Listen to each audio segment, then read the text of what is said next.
My name is Paul Kawanguzi. My prison number is 405. A senior graduate of Kitalia Maximum Prison, Minimax Prison.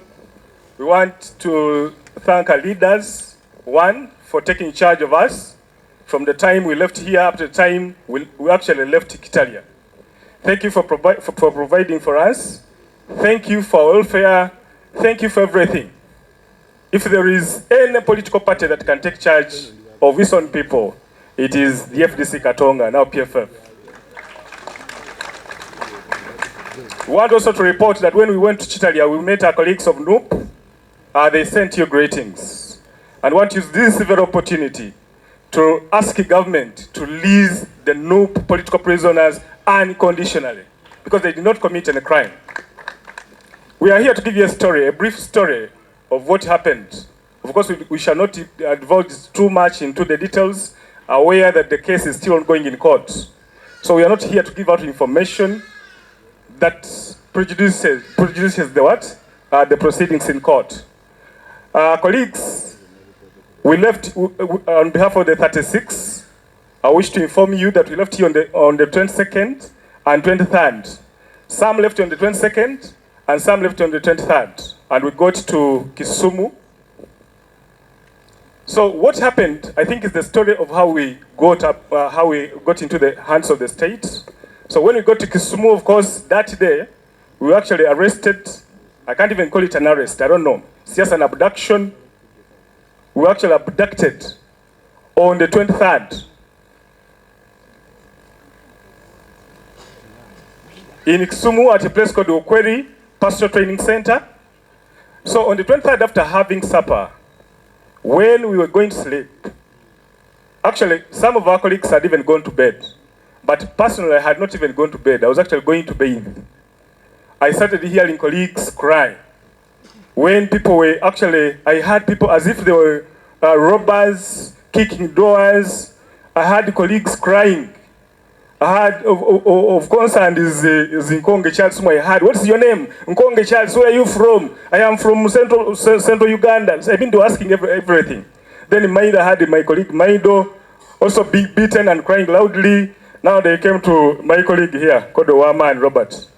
Owaman Robert was sleeping actually opposite my room. So they entered his room. First of all, he was sick. So they got his room, he pleaded to them, he told them, I am sick, please don't beat me, but they were seriously beating him. So they opened his room, mine, I first locked it. I said, what are these guys of people? Are they thieves? Are they security operatives? Of course, at that time, I couldn't tell. So when it got that point, they got into my door. Because they kicked it by force, they broke it, they got inside. I was kicked down. Personally, there were 3 men with 3 guns. They were dressed in security uniforms. So they were asking me, who are you? What have you come to do here? I said, you have come for a conference. You will tell us what you have come to do. You will tell us what you have come to do. Is this Uganda? Go back. I was wondering what was happening. Because I was imagining, am I here illegally? Am I here is there a problem? I couldn't actually tell by that time. So what I am actually telling you is what they asked everyone. Now, from that point, first thing they would do is to tie you using a seal. There is a container seal. They were using container seals. Cable ties. They were using cable ties. So they would tie you from behind, using the Kandoya system. Then they throw you down and they start actually stepping on you, moving on you. They actually kicked me. I still have a lot of pain in the ribs. They kicked the whole of my back. I don't know actually what will happen. I was pierced with sharp instruments. I have wounds. I have several. I sustained wounds, which now translate into scars. The Electoral Commission is conducting an identification and mapping exercise of persons with disabilities, PWDs, on the National Voters Register in preparation for the 2025-2026 general elections. Village council meetings will be held countrywide from 4th to 13th November 2024 to update the lists of PWDs in your village or cell. At each meeting, lists of identified PWDs will be compiled to ensure no one is left out. If you're a person with a disability, whether already on the National Voters Register or eligible but not yet registered, please participate in this important exercise. This message is from the Electoral Commission. They threw me down in the room and they started working on me. The worst part of it is that they require you to move. Just imagine they've tied you from behind. Now they throw you down. Now they ask you to move, to rise up and move. You can imagine what it means. Then they want you to move by force from up. You can't raise by yourself. So that pain almost also breaks a rib of raising up. You must move by force. They are kicking you, they are beating you every part of the body. Kicking the head, kicking everywhere. Slaps, kicks. This is actually what happened. Now from there, they require you to move out. This was at a cost of even checking you thoroughly, knowing how much money you had. Actually, the small money we had, they actually took it. Personally, they took mine. The money that I had, they took it out of the pocket. When I checked this money, just picked it and took, and they put it in their pockets. So, when I moved out, I found when their other colleagues that had already been brought out earlier before me, you would not tell whether they are dead or still alive. In my opinion, I thought maybe they had died. That's what I thought. So when you get there, you are supposed to be there, kicked. The immediate qualification, what you qualify for is the kick and slaps. Kicking and, you see, and using this other, none of the gun, what is it called, the behind, the bat. Kicking you on the head, beating. This is part of what happened. So from around 1 a.m. in the morning, to around 3, they were in the process of beating and screening and making sure that they tighten the table ties, ensuring that you are properly tied. Of course, at that moment, we couldn't even mind what we have left behind. The phones and everything had been taken. Now, so they were engaging in a process. They were asking us, first of all, where is Makoha? That was the most immediate name. Where is Makoha? That was the first name they were asking for. Where is he? They did not even know that among the people who were here, Makoha is what? Makoha is there. I think the person who gave them the leads had informed them that Makoha was actually our team leader, which was actually true. He was. Because he's actually our Secretary for Foreign Affairs and was entirely responsible for our going, and this was actually his project. So, now, when we got out, of course it was too cold. We had spent the whole day traveling. We were very tired. Now they get you into the mist. You know what it means. It was too cold. We're there. People were shivering. You see, all this now characterize it with the beatings. People cried. People mourned. You don't know what happened. It was real pain. Now from there, they got to a point where we had to go and board. I won't go into the details of what Okero wants me to talk about. I will talk about. So from there, they required us to go and board a Jafanga. You know Jafanga? Tall as it is, that loaded truck, long as it is. So they would require us to go and board that one. Moreover, you are tight behind. They would give you small support and require you to be there. That was the biggest test of time. If there is any moment of torture that we first, it was that moment. Boarding a Jafanga when your hands are tied behind, you cannot just imagine what happened. Many of us here urinated.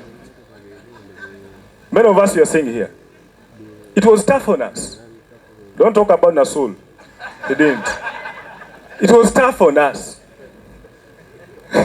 What you are talking, I'm not talking about.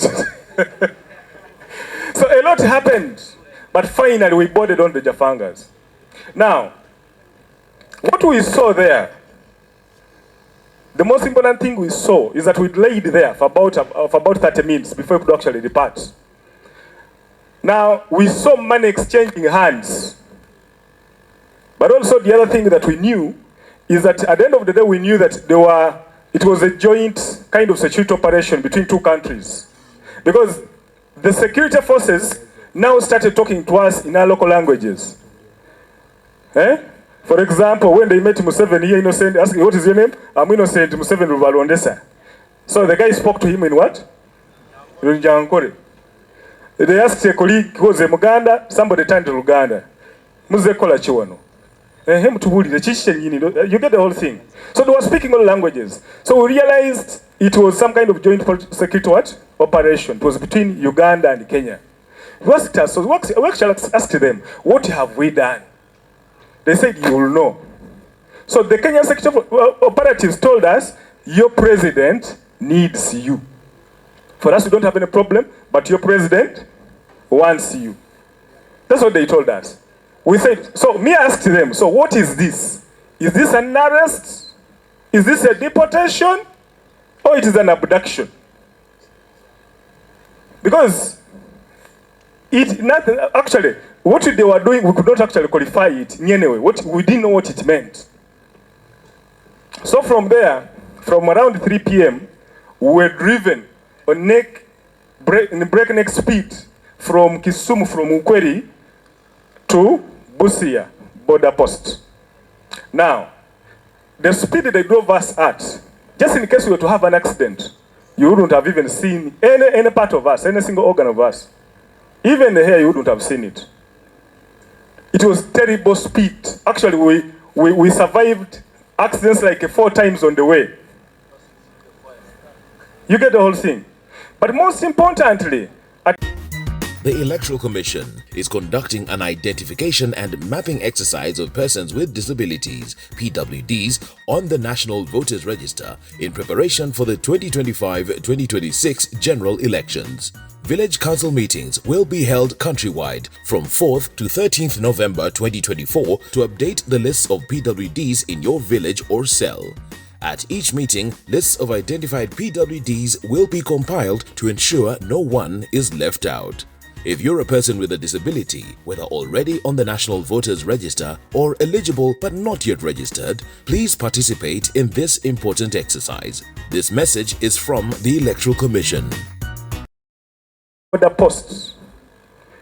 These drivers of these lorries just went through the scanner. You see, there is that scanner that scans containers.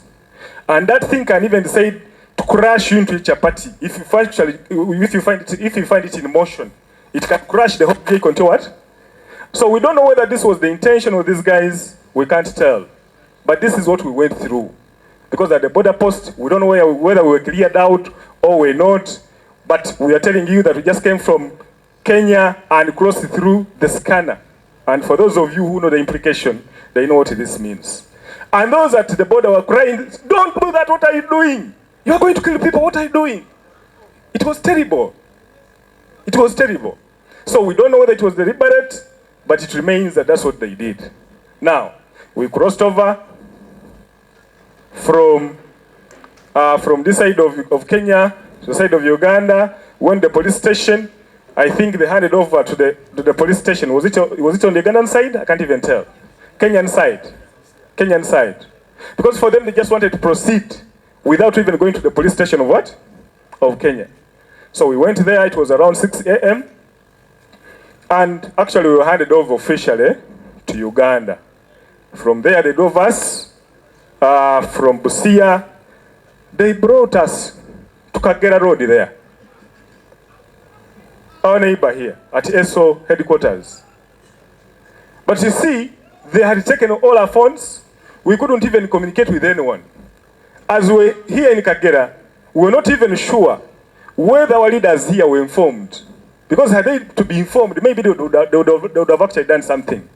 What we remember at ESO, I don't know whether it was another kind of torture. After all that kind of torture and humiliation, the director of ESO came and addressed us.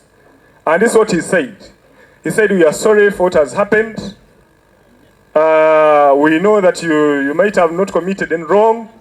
But you see, it is the government of Kenya that said that there are some Ugandans here and you want to send them to you so that you reunite them with their families. As far as we are concerned, we don't have any issue with you. And they welcomed us to a buffet. There was everything, fruits, everything. Just imagine somebody has been torturing you from the time I've told you, using all sorts of measures, and then he serves here buffet to what? To eat. First of all, everybody was in fear. Everybody was in panic. Until I told colleagues, no, I think we need to eat this food. If they kill us all, it is okay. Because we were very hungry. We did not know how we are going to survive for the next 3 or 4 days. But of course, it was very hard to eat the what? Very hard to eat the food. It's like beating a kid and again later you bring meat. It is very hard. So from there, I just summarize the story. They told us they are going to reunite us with our families, but we need to go to Kololo and address a press conference and tell the country what has happened. Now at Kololo, the guy was, I think he's the coordinator of ESO, something like that, I don't know. He's not director, he's spoke protocol and liaisons officer. So he addressed the press, and I think some of you were there. He told you what happened, and he said, you know, these guys, they were arrested by the government of Kenya, and Kenya said we have Ugandans the other side. We want you to resettle them with their families. For us, we don't have any problem with them. I think they have not committed any offense. We shall hand them over to police so that they locate their relatives, so that we complete the process of resettling them with their families. So colleagues, that's how we get into the hands of police. So we take it to Nakuru after the press conference. We take it to Nakuru. That very evening, we were later put in a bus at around 10 something and taken 10:30 years and taken to Nagalama. Actually, we spent a whole week in Nagalama. From Nagalama, we produced to court. I think that summarizes the journey to Kisumu. I will invite my colleague Muhinda, Ronald, to complete the story of after Nagalama, then Kitalia. But colleagues, before even Muhinda comes, in Kitalia, I discovered these two very important things, and I thought I'd speak this when the US president is actually here. There are two things that I discovered in Kitalia, and these are matters that are legal in nature. They are mandate in Kitalia, and they spend years without going for trial. 10, 13 years. I mean, how do you remind somebody and even forget that you've reminded that person? How does somebody make an appeal? Because we know very well that justice delayed is justice what? Denied. How does somebody make an appeal? How does somebody fail an appeal? And you take 15 years minus hearing the appeal. I think the Honorable Semiju, you know, you need to raise this in Parliament. If it is a question of resources, we should have a determinate period on to which somebody should still remand. Somebody should, because remand shouldn't be a sentence in its own sense. It should not be a sentence. Otherwise, 10 years is way too much. It is too much. Then the other most important thing that I'm addressing to you, Honorable Semuju, and other members of Parliament that are here, is that when you get to Parliament, key decisions should be given priority. Invite the Honorable Norbert Mao to explain why the appeal on matters of bail, because there was a petition that was taken to court challenging the Chief Justice's guidelines on bail. There, it is clear, it was there. The Constitutional Court gave its ruling, and then the state appealed. How come up to now, the same has not been heard? Does this require too much time? Is it a question of money? What is the problem? The other that must be heard in time is the question, we need to seek the indulgence of the Minister of Justice to find out why the appeal on the legality of the court martial hasn't really been heard. Whether civilians should be tried in what? In the court martial. These are serious issues. Why should we be sitting in that same parliament? Actually, they are using the court martial to punish our people. I think, in my view, this matter should be heard and determined. We should know the position of the Supreme Court on the issues that have been raised. So, colleagues, those are the key important issues that I wanted to raise. I want to end here by thanking our party leaders for taking care of us. Thank you for taking care of us. The Electoral Commission is conducting an identification and mapping exercise of persons with disabilities, PWDs, on the National Voters Register in preparation for the 2025-2026 general elections. Village council meetings will be held countrywide from 4th to 13th November 2024 to update the lists of PWDs in your village or cell. At each meeting, lists of identified PWDs will be compiled to ensure no one is left out. If you're a person with a disability, whether already on the National Voters Register or eligible but not yet registered, please participate in this important exercise. This message is from the Electoral Commission. 36 as we were supposed to be 40. And again, our leader has been talking about overt and covert many times. He has attended so many trainings where he has given us information here, even in your districts, in different regions. He talks about having covert leaders and overt leaders. So many of you may not have known that this team was setting off for a leadership and mentorship retreat in Kisumu. And these people were carefully selected. They were not going to be the last, but they were the pioneer group for that purpose that had got the opportunity to go out for that retreat, which would also in a way become a training. We were supposed to be 40. 2 of them were lucky because of indiscipline. And yes, not defiance, but indiscipline, because they came late. So they survived the arrest. And in the struggles, time is very important. But in this case, they didn't keep time and they survived arrest. We would have been with them. So this was the pioneer group that was going to have a retreat. I used to see news people saying a conference. There was no conference at all. It was a group of people, because we were having a divorce from our people who sold out. There was a need to have a new cadreship of people who could actually understand how to fight a dictatorship. They all understand it. And in those trainings, you come to understand each other, you bond much more. Mzee Bakando talked about, building kingdom leaders. These were political leaders that we were building for the purpose of advancing the struggle. And unfortunately, that training or retreat never took place, but the training we got in Kitalia was actually even much of greater significance than probably what we would have got to the other side. So what happened was that even the venue of choice, and that's why I talked about God, the venue of choice should really have convinced those who are our abusers that we could never have gone to a church facility to train in terrorism. Because Ukweli Pastoral and Development Center is a Catholic church run, founded, and even managed facility. The church is in between. There is a hall. Maybe we can first wait for the Uganda Law Society President Legal Robot coming. Ourselves now that we are out, to see that what had taken us there, fight that force of evil that does not die out. Our leader who is not here often tells us about how this country is governed by Satan. And he has said it extensively, though it has not been covered to the level that he has said it.